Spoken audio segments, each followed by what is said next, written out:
of gene transfer technology, which is what these are, were normally to replace a missing protein.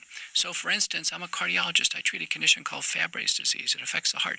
There was a messenger RNA program to basically replace the missing enzyme, alpha-galactosidase.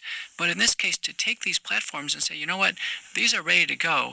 We're just going to insert the code for the spike protein, which is now what we've learned is the lethal part of COVID-19. The ball of the virus, the nucleocapsid, that beach ball, is relatively harmless. What causes all the damage is the spine or the spicule on the surface. Everyone knows a cartoon of the virus. That's called the spike protein.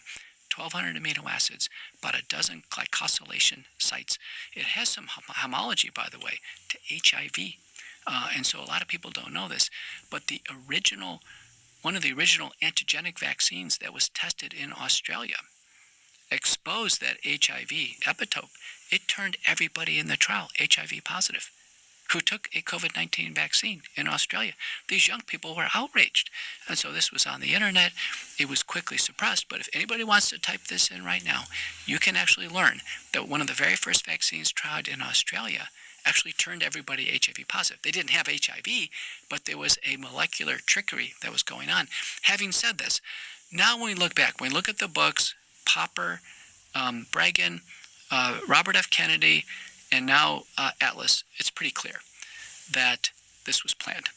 And it was planned, and the elements of the mass psychosis are clearly planned. In fact, the elements of the mass psychosis are in the Johns Hopkins planning document. They had that up on their website since 2017.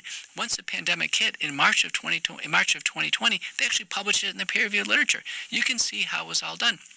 That's how the Johns Hopkins Bloomberg School of Public Health had the death count up on CNN and MSNBC and Fox as a scoreboard. Do you remember the scoreboard was number of cases and deaths? How do they get that, Joe? Come on, I fill out death certificates every day. Do you know the average death certificate comes to me 6 weeks after the death? How are they getting these deaths, instantaneous numbers, picking up every day? It was extraordinary what Americans saw. So how were they getting that? To this day, we don't know. To this day, we don't know. All we know on the CDC website is the CDC website says that about 90% of the deaths that have occurred with COVID-19 have been associated with significant comorbidities, meaning other major problems that were in the proximal pathway to death. The Italians have just recoded all of their deaths. They say 97% of the Italian deaths, meaning someone had heart failure, advanced lung disease, kidney disease, on dialysis, advanced cancer. A good example was Colin Powell. Colin Powell just died recently. He was in his 80s. He was fully vaccinated, and he died of multiple myeloma, but he was also COVID positive. And so the question is, how much of the COVID did he die of, and how much of the multiple myeloma? Larry King died the same way. I mean, we don't have to go far to find well-known personalities where this happened.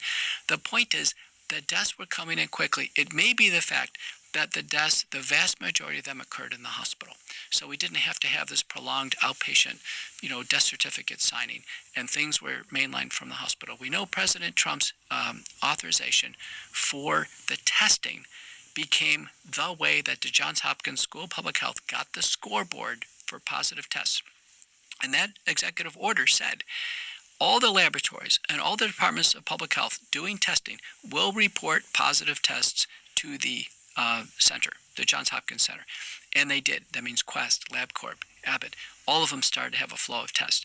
Interestingly, there was no reconciliation for duplicates. So if you would have went to one testing center and put your name as Joe Rogan, and you went to another testing center and said your name is, Jose Rogan or something, you'd come in as two different tests. There was never any reconciliation.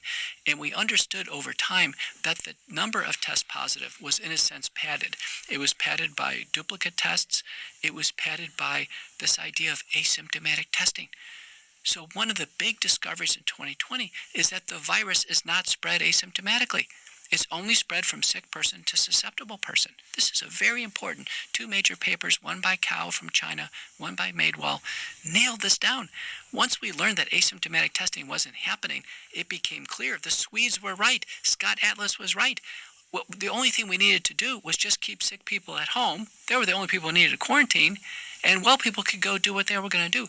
Somebody can't walk into a workplace with no symptoms and give the virus to somebody else. It doesn't happen. The problem is with that is that a lot of people are not honest about their symptoms.